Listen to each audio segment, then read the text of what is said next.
very much. And I really don't want to take very much time. I've already given you the overview on the critical issue of adaptation.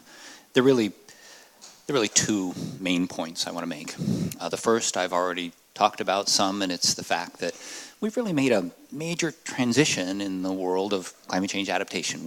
We're beginning to move beyond the era where adaptation is about hypothetical future activities to where we're building up an experience with adaptation planning, adaptation investments that are already beginning to occur. And it's a rich area for study. Some of the best scholars in the world on adaptation are here in Norway. And we're beginning to take advantage of the studies that have already occurred in order to be able to plan more and more effective adaptations. You know, I come from a natural sciences background, and trying to figure out how to do the science of adaptation is a really big challenge. When I think about an experiment, I say, okay, well, here's going to be my control group, and here's going to be my experimental group, and I'll change the temperature over here, or do whatever. And we almost never can do that kind of controlled study on adaptation. We can think about the time series of, what were the consequences before we deployed the adaptation measure, or what were the consequences after. But it's a much more complicated kind of research than most of us in the natural sciences are used to. And I think we need to be a lot more flexible about understanding the meaning and the interpretation of results. And I think we need to be much more open to an iterative process where we make decisions and adjustments based on signals that are coming from the experience rather than conducting a study to the end and stopping it and then analyzing the results. And that brings me to the second point I want to make, is that in the broad area of how to adapt effectively to climate change, it's really important to recognize that we don't have all the information that we need in order to deploy adaptation to the maximum level of effectiveness. And it's really important that we recognize that the way we're going to get that information isn't from studies, it's from deploying adaptation, learning from the deployments, and making adjustments. And so let me stop now with these two very brief points. First, that adaptation is occurring, we're beginning to learn from it, it's beginning to make a difference, and that moving forward we need to continue to recognize that the way to learn how to do adaptation is to do it and learn from doing it. Those are the 2 points I want to make, but they're really critical as a setup for the rest of the material that we'll consider in this session. Do you want me to take questions, or should we? Okay. No questions, no. We will have that when we come to the panel. Og da snakker vi norsk, og de som nå skal snakke, de har vært noen av de norske deltagerne i hele IPCC-arbeidet. Og så da Siri Eriksen fra NMBU, det som en gang het Universitetet på Ås. Vær så god, ordet ditt.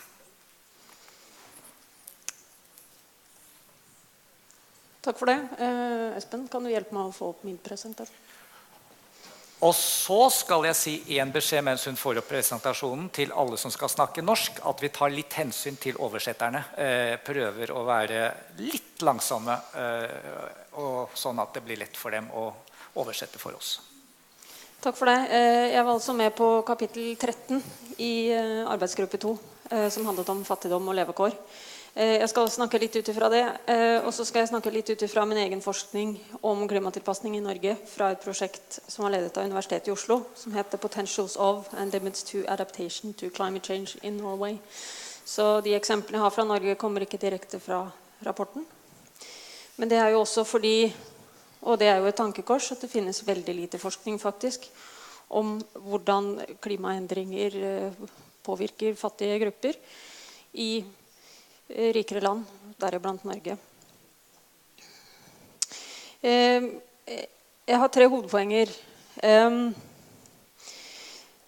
Det første at når vi snakker om livskvalitet og verdier, og det vi skal beskytte oss mot når det gjelder klimaendringer, så handler det om mye mer enn bare inntekt, økonomiske verdier, liv og helse.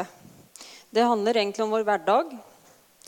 Klimavariasjoner og klimaendringer griper direkte inn i hvordan hver enkelt av oss takler hverdagen, skaffer oss et levebrød og sikrer basisbehov og livskvalitet. I rapporten så peker vi på at klimaendringer påvirker naturressurser, økosystemer som folk livnærer seg av, og infrastruktur som kritisk både for levebrød og daglige aktiviteter. Gjentatt tørke og flom på toppen av andre stressfaktorer kan gjøre at enkelte mister livsgrunnlaget eller må endre levekårsstrategier. For eksempel så har vi sett i Midtøsten og Nord-Afrika en redusert vanntilgang som vil bli ganske mye mer dramatisk i fremtiden på grunn av redusert nedbør og økte temperaturer. Så innen 2025 så kan det bli mellom 30 og 70% mindre vann tilgjengelig per person i det området. I tillegg til slike gradvise endringer så svekker også værhendelser og endrede klimaforhold jordbruk som levebrød på grunn av redusert eller variabel produksjon. Selv om klimaendringer også kan gi noen positive effekter noen steder når det gjelder produksjon.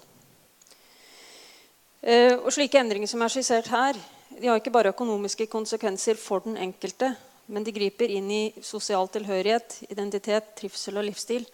Så i det kapitlet som jeg var med på, så snakket vi om en multidimensjonal fattigdom, som legger vekt på helse, utdanning, tilgang til beslutningsprosesser og identitet.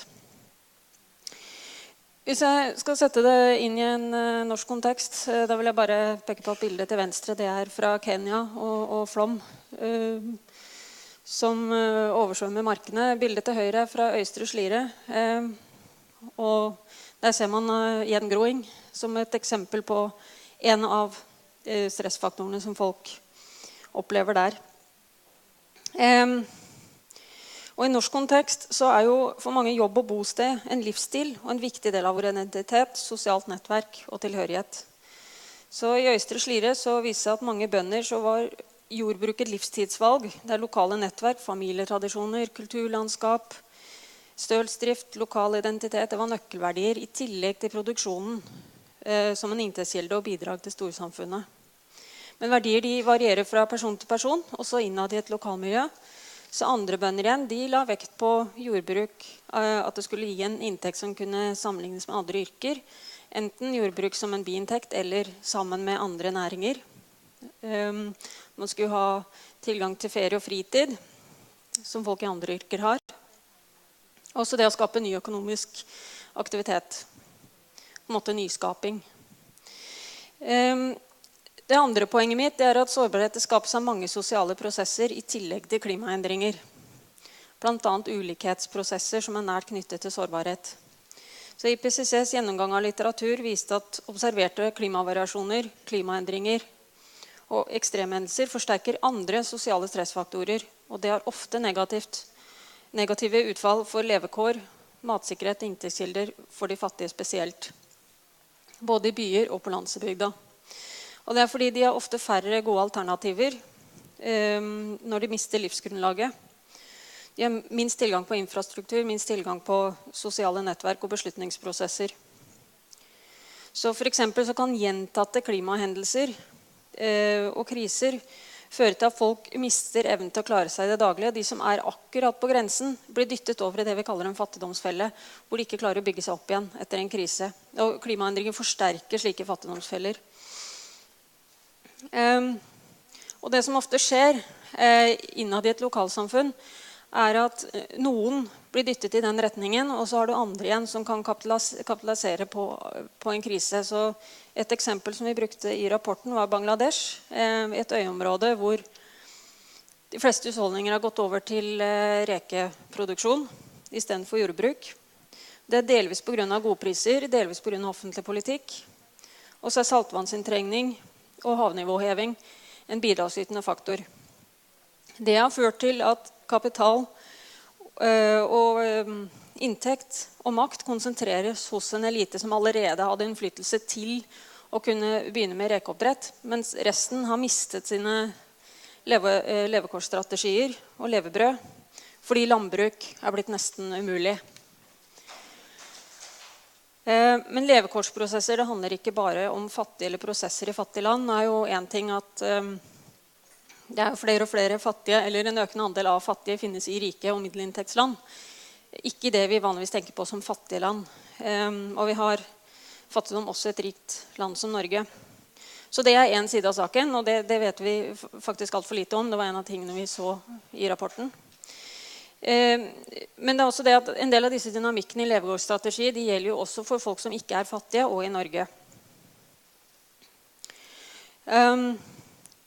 Så for eksempel i Østre Slidre så viste det seg at folks strategier var nært knyttet til hvilke verdier de hadde, og hva slags produksjonsform de hadde. Og den gruppen som hadde jordbruk som livsstil, de følte ofte at livsstilen var truet av nedgang i priser, avhengighet av myndighetenes litt omskiftelige jordbrukspolitikk, miljøendringer som tilgroing, variabelt vær og maktesløshet i møte med lokale beslutningsprosesser. De tilpasset ofte ved å bruke mest mulig tid på å kunne gjøre ting til riktig tid, altså høste når været var bra, og kunne dra ut på marka med en gang været tillot det. Og så hadde du en annen gruppe, altså de som så mer på landbruk som en business, som investering og som en av flere økonomiske aktiviteter, for eksempel i tillegg til turisme. De investerte da i mer utstyr og leie inn mer hjelp, slik at de kunne gjøre jobben raskere, men på en måte kanskje mindre fleksible da, i forhold til tidsbruk og det å gjøre det når været var bra. Og den første gruppen, altså de som så jordbruket som en livsstil, de så nedgangen i antall jordbrukere som en stor trussel, både på fagmiljø, det kunne utvikle lokalkunnskap, og det også kunne påvirke lokale beslutningsprosesser, for du færre, så har du på en måte mindre politisk tyngde lokalt. Den andre gruppen, de som på en måte drev større, de så vel myndighetenes politikk som en av de største truslene, blant annet. Derav klimapolitikk, at det faktisk skulle komme inn og legge begrensninger på de økonomiske aktivitetene som de selv ville forsøke å utvikle. Det tredje hovedpoenget at folks hverdagsstrategier en viktig del av klimatilpasning. Klimatilpasning, det handler om mye mer enn myndighetenes politikk. Kanskje handler det først og fremst om andre ting enn myndighetenes politikk. I alle fall myndighetenes tilpasningspolitikk. Klimatilpasning, det en sosial og politisk prosess som drives fram av beslutninger og valg på alle nivåer. Og enkeltmenneskers strategier en veldig viktig del av den prosessen. Likevel så settes jo rammene for det enkeltmennesker bestemmer seg for å gjøre av mye offentlig politikk, men da kanskje en del politikk som ikke kalles klimatilpasning, men som landbrukspolitikk eller økonomisk politikk, energipolitikk og så videre. Det eksemplifiserer et av funnene i arbeidsgruppe 2, som at tilpasningsplanlegging må skje på alle nivåer, og at det må se på de forskjellige interessene som ligger i de forskjellige tilpasningsstrategier som folk har. Dette har implikasjoner for hvordan vi tilnærmer oss klimatilpasning i Norge, både at klimatilpasning forankres lokalt, i levekårsstrategier av verdier, og at det faktisk bemyndiggjør folk, heller enn at folk føler at de mister makt over sin egen hverdag. Jeg tror jeg tar sitatet på engelsk fra tredje hovedrapport. Adaptation is place and context specific with no single approach for reducing risks appropriate across all settings. Og det veldig viktig. Det samt at det utvikling på tvers av sektorer som faktisk bestemmer tilpasningsprosessen, ikke nødvendigvis bare det vi kaller offentlig tilpasningspolitikk. Så tilpasning veldig langt fra et enkelt tiltak, og kanskje utfordrer dette hvordan offentlige etater fungerer og deres mandat, og hvordan vi ser på myndighetens rolle i tilpasning. Takk for det.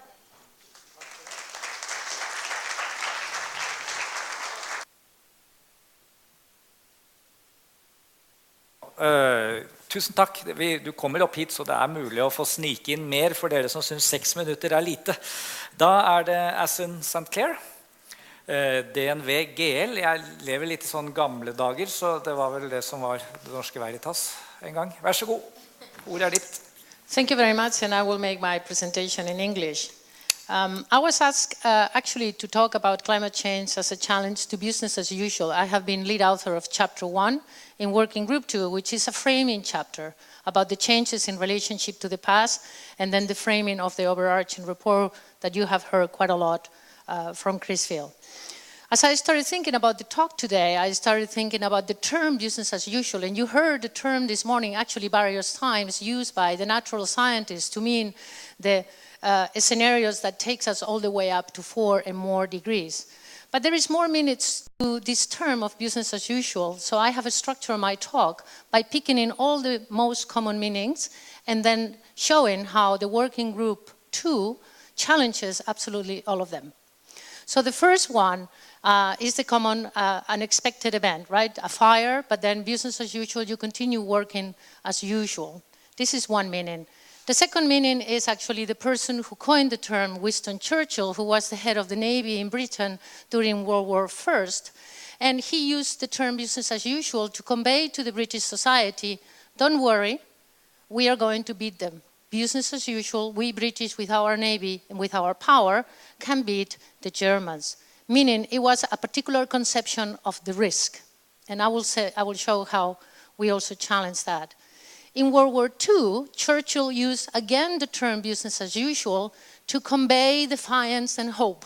They knew the risk was much more important than they thought in the First World War, but still it was used for defiance and for hope to actually being able to beat the risk. And eventually the term was used also by many people to mean complacency and the status quo. And this was used, for example, by Martin Luther King, saying business as usual, referring to being racist still. And the last meaning is that we normally do something and that we refer to that as business as usual. So climate change is not an unexpected and temporary event. And here is a chart which is a reconstruction of historical climate data, and I owe this slide to Cecilia Moritzen, and it shows you very clearly that from the moment of the beginning of agriculture until the time of today and the changes that we are seeing is absolutely an enormous issue. So there is nothing about unexpected either, because the IPCC has shown for a long time that this is the case. Second, climate change is actually a change in risk depending for whom and manageable, but yes, perhaps only if. And I follow here from the comments presented by Siri and by Chris earlier. Adaptation is already occurring, and I don't go into the details because I know we will have this very thorough presentation this morning. It's occurring in advanced economies with success, and it's occurring in developing countries as well. And it's really serving people, communities, and businesses to really cope with the risk that we have today. The report, and this is part of the work that we did in Chapter 1, is based on an enormous amount increase in literature that has doubled and quadrupled in the past years. And what we see is the framing where the social sciences have contributed to show this context, to show what happens underneath these graphs. And it's right there where we can understand that adaptation is placed in context specific with no single approach for reducing risk. And 0.5 degrees increase in temperature might mean a matter of death for some people, where it might mean absolutely nothing or no problem for others. So it is a change in risk that depends for whom it is, and it's manageable, but only with. We have the renewable energy kicking in. We have the countries that are poor and vulnerable with massive challenges ahead, but we also have the success stories. There is no one single idea of risk. Defiance and thoughtless hope may lead to maladaptation or to intolerable and unmanageable risk. There is one chapter in the report, Working Group 2, that leads with various constraints and limits to adaptation. And they show thoroughly and in a very well presented analytically, they assess the literature that shows that there are many different aspects very relevant to our lives where we might reach an adaptation limit. Or if we do not have sufficient mitigation or sufficient focus on adaptation and the relationships this have with models of development, we may have a situation of maladaptation. These links between mitigation, adaptation, and what is called residual loss and damage are extremely important. And this is presented in this report, but we have now a lot of work to do ahead in the science that will come after the AR5 to really manage that. So there is hope might lead us to the wrong place, and it's a wrong idea of the term business as usual. It is also a challenge to complacency or to the status quo. Values and ideas of well-being and success underpin anybody's conception of risk. And however these subjective aspects cannot change the major reality. Corinne Le Carré, which is the director of the Tyndall Center, presented last week in an excellent conference in Exeter in the UK and showed this wonderful slide, which is a composition trying to show how the functioning of the carbon climate society interacts with one another in a way that whether we look at it or we don't, it happens. It's a reality that is out there. And also overlap this with data from Wolf and Lutz in EASA about the trends in world population. We cannot close our eyes to this, and complacency is not going to change these facts. Last, I want to conclude my presentation with a meaning of business as usual that we use all the time. Because what we have also done all the time as the human race is to be extremely creative and achieving a lot of successes. This is a picture of a farmer in Tanzania with the crop that comes from a lot of planning and a lot of thought. It shows that adaptation is possible, but also the transformation processes toward mitigation and towards a low-carbon society may be done through a process of tapping into opportunities. There has been a lot of social innovation. We think about innovation as a technological issue, but behind all that, sorry, I'm a philosopher, ideas are behind any kind of innovation. And social innovation has driven us to massive change. The society that has the Universal Declaration of Human Rights is not the same society that doesn't have it and doesn't respect it. So we are able to make these huge changes in our thinking, and therefore this creativity and this change is also our business as usual. Opportunity comes in the framing of this report. It is about risk, but it is our opportunity. And we are going to hear in the next presentation a lot more about this transformation towards possible futures that lead us to a high resilience and low risk. There is the problem space, there is the solution space, and today we live in the moment, in the window of opportunity for the opportunity space to change that. And it is this the key message to my mind that this assessment report puts forward very clearly for all of us to discuss. And it relates to adaptation, but it relates also to the relations between adaptation, mitigation, and models of development, not for the South, development for all the countries. Thank you.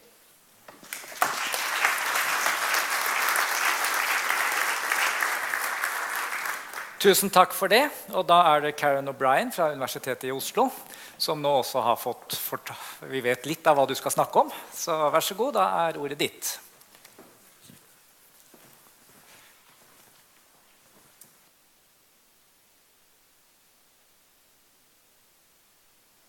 Okay, yeah, I want to just take one step back and think about adaptation a little bit differently than the way we've been talking about it for now. Most people look at adaptation almost as a to-do list. How do we respond to certain types of impacts? What do we actually do as individuals, as societies, households, or whatever? And I was working in chapter 20 on the climate resilient pathways, adaptation, mitigation, and sustainable development. And this presented a challenge because we had to both define and conceptualize what we meant by climate resilient pathways and what role adaptation actually plays in there. So what I want to talk about in the next few minutes is adaptation as a human process, a social process, even an evolutionary process that actually calls for us to change the way that we see risk, see the way we deal with risk, create risk, and that it will happen through transformation and not just this to-do list. We defined climate resilient pathways as sustainable development trajectories that combine adaptation and mitigation to reduce climate change and its impacts. And they include iterative processes to ensure that effective risk management can be implemented and sustained. In other words, it's a long-term process. what this definition says is that we have to hold adaptation, mitigation, and sustainable development in the same thought at the same time. We have to hold the short term and the long term together. We have to hold the local and the global together at the same time.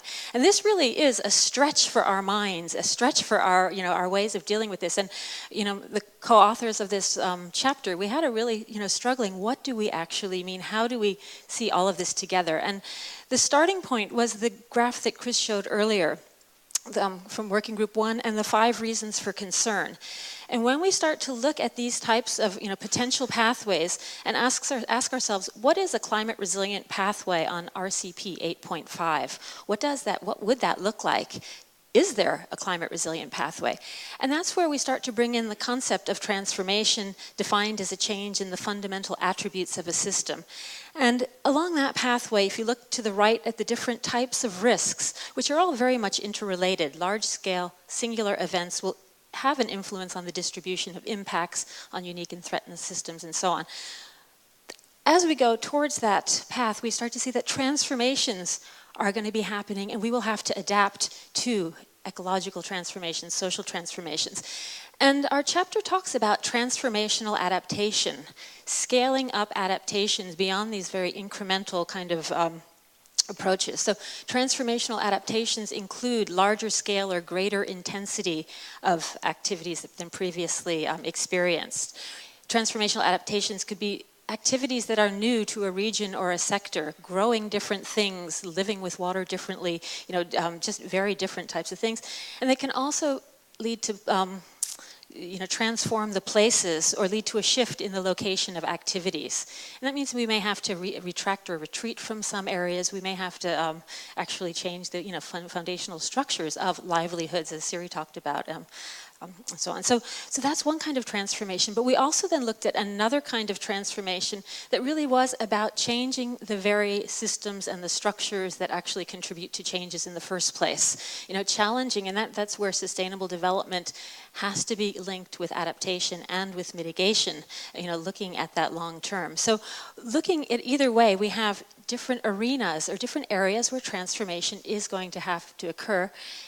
Adaptation, mitigation, and sustainable development in our head at the same time, and the short-term next few decades where we have to adapt anyway, and the long-term where we're actually creating the scenarios that we're going to be adapting to.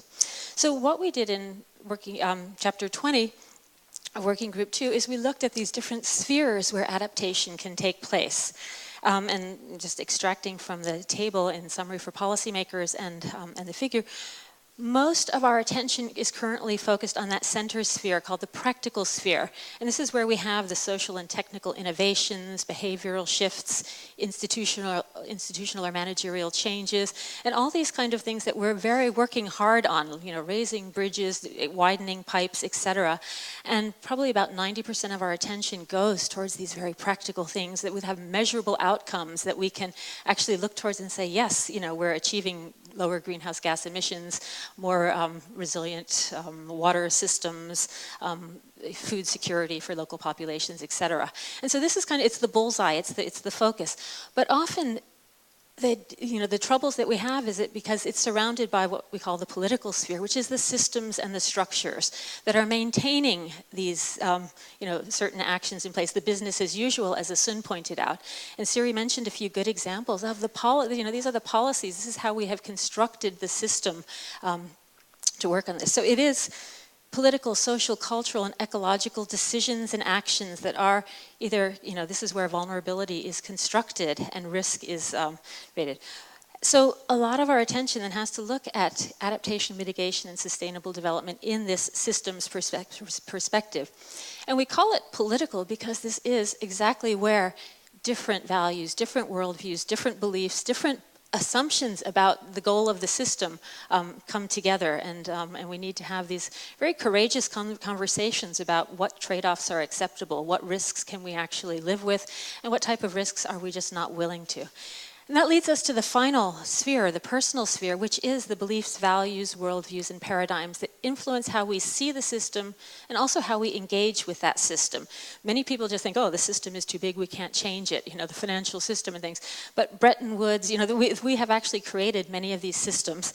And being able to look and say, what are our assumptions about that, about the future, about our role in the future, really comes down to looking at this. So it's the personal sphere is the individual and collective beliefs and worldviews and paradigms. And it doesn't mean that we have to go and change them, but we need to recognize that we are coming from different views, even within the science community. So what does this then mean? Where do we intervene for adaptation? You know, where does adaptation come in? And in many ways, adaptation then has to be about changing the way we, adaptation from the inside out, changing the way that we see the system, changing our assumptions about, where, how we ensure, how we, how we deal with food distribution, food access, etc. And so I would argue that a lot of the adaptation that we need is really at that political level here. It is in these very uncomfortable conversations that bring together people who have very different worldviews, who don't necessarily agree on what the goal is in the future. And we see, Siri mentioned that there is no single approach, and the IPCC report presents many, many different examples related to human development, poverty alleviation, et cetera, et cetera. And all of these then have to happen in multiple spheres of arrangement. And this brings me then to the slide that came from chapter 1 that Asun showed. And this is really about this opportunity space that we have for leading to different futures. And I think it depicts the idea of a high resilience, low risk society versus a low resilience, high risk society as an iterative collective process where we make decisions and then we learn and we make other decisions and we learn and we make other decisions and we learn.